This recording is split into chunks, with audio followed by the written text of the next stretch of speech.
E a gente segue aqui com informação ao vivo para você. O presidente Lula sancionou a lei que cria a Política Nacional para a População em Situação de Rua. O texto havia sido aprovado pelo Congresso Nacional em dezembro do ano passado. A medida institui uma série de ações nas áreas de saúde, educação, assistência social e habitação. E tem como objetivo principal o enfrentamento ao preconceito, à discriminação e à violência contra essas pessoas.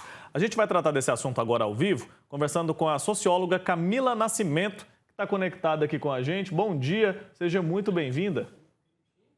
Bom dia, obrigada. Então, por que a criação dessa política nacional para a população em situação de rua é considerada tão importante? Bom, até então, né, a gente contava com iniciativas isoladas, né, e agora a gente considera como um momento histórico, né, porque politicamente é estabelecida, então, agora uma política nacional de trabalho digno e cidadania para essa população, né? Então, diferente dessas iniciativas isoladas dos entes federados ou de gestões municipais, agora se tem uma política de verdade estabelecida, né, que pretende articular diferentes iniciativas para essa população. Uhum. Fala um pouco mais para a gente sobre essa política que deve começar a ser implementada de forma mais sistematizada, se é que a gente pode dizer dessa forma. Como que essas iniciativas, elas podem, de fato, chegar até essas pessoas que precisam? Bom, a ideia agora, né, é você promover, de fato, uma articulação entre sistema de assistência social, SUS, RAPS e INSS. E o que se tem agora é um programa, né, de renda, qualificação profissional, elevação da escolaridade dessa população. Então, a ideia é que os entes municipais, né, os entes federativos, façam adesão a esse programa, que vai contar com incentivos financeiros, né, ter uma série de iniciativas que vão dar suporte, né, para essa população. Uhum. E já se sabe de que maneira essas medidas elas devem abordar a questão da habitação e da assistência social às pessoas em situação de rua? Os entes federativos que aderirem, né, a essa política nacional, eles vão contar com uma série de estabelecimento, por exemplo, de centros de atenção ao trabalhador. Através desses centros de atenção ao trabalhador, a ideia é que essas pessoas tenham um acompanhamento, inscrição garantida no CAD único, a não exigência, né, de comprovantes, por exemplo, de endereço, que é um grande empecilho para que essa população consiga trabalho. Então, isso não vai ser exigido, vai ter uma série de flexibilizações, né? Porque hoje é muito difícil para essa população tanto acessar as instituições de ensino quanto o próprio trabalho, porque a primeira coisa que se pede é um comprovante de endereço. Então, vai existir uma série de flexibilizações, incluindo essa. E também o CAT Rua, né, que são esses centros de apoio ao trabalhador, eles vão orientar, encaminhar para trabalho, dar, né, aqueles documentos, fornecer as documentações que muitas vezes essas pessoas perderam, e aí encaminhá-las, tanto encaminhá-las quanto acompanhá-las nesse novo trabalho, né? Então, esse centro de acompanhamento ao trabalhador vai ser estabelecido obrigatoriamente em todos os entes federados que aderirem a esse programa. Então deve fazer muita diferença, com certeza, né, Camila? Agora, isso que você falou faz a gente ficar refletindo, né? Que a pessoa em situação de rua muitas vezes entra num ciclo, porque aí ela não consegue trabalho, porque está na rua, porque não tem um comprovante de endereço, não tem como se organizar ali para isso, não tem documentação, e aí ela continua sem trabalho, continua morando na rua, isso vai se perpetuando. E essas pessoas também sofrem, e eu achei muito interessante que essa política também é voltada a isso, sofrem muito com estigmas, com discriminação, com muito preconceito. De que forma isso também pode ser abordado e de que forma a sociedade como um todo pode se envolver nesse trabalho de ajuda a essas pessoas mais vulneráveis?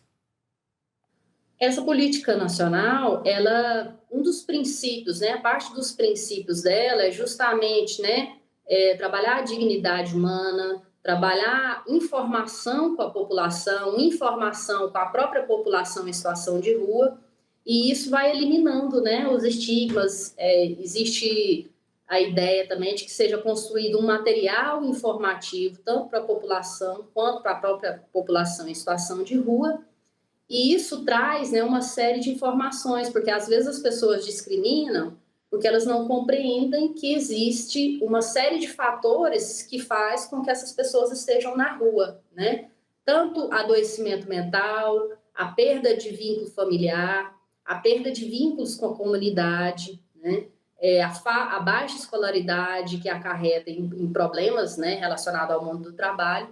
Então, essa política ela traz uma série de orientações e informações e prevê também que sejam feitos mutirões informativos nas cidades, com a população de modo geral e com a população em situação de rua. E quais são os principais desafios que a gente pode enfrentar durante esse processo de implementação dessas políticas? Wilker, eu acredito que o principal desafio seja a adesão dos entes federativos, né, dos municípios, porque não é obrigatório a adesão, mas existem estímulos para que isso aconteça, né? Existe verba federal que vai chegar para as cidades para que isso aconteça, e existe orientações também por parte do nosso sistema jurídico, né, para que esteja atento, ao menos, ao decreto presidencial que já existia desde 2009. Só que, no entanto, né, esse decreto presidencial que já existia desde 2009, ele tem revogados vários artigos, né? Então, a ideia é que exista, né, essa conscientização por parte da gestão, administração pública, de modo geral, para que faça a adesão a essa política nacional, né? E aí eu acredito que a população pode ajudar bastante, considerando que esse ano é ano de eleição municipal, cobrando, né, dos próximos gestores, dos candidatos, para que eles já tenham como plano de governo a adesão a essa política nacional. Certo. Precisa haver boa vontade, né? Precisa haver interesse, tanto da sociedade quanto dos políticos, para que a gente mude esse cenário. A gente sabe que várias instituições autônomas, se a gente pode dizer assim, já trabalham com a população em situação de rua. A igreja também faz um trabalho em cima disso, mas todo mundo pode fazer um pouquinho mais, com certeza. Existe hoje um monitoramento, um mapeamento nacional das pessoas que vivem em situação de rua?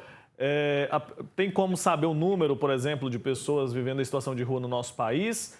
Ou isso é complicado de ser feito ainda?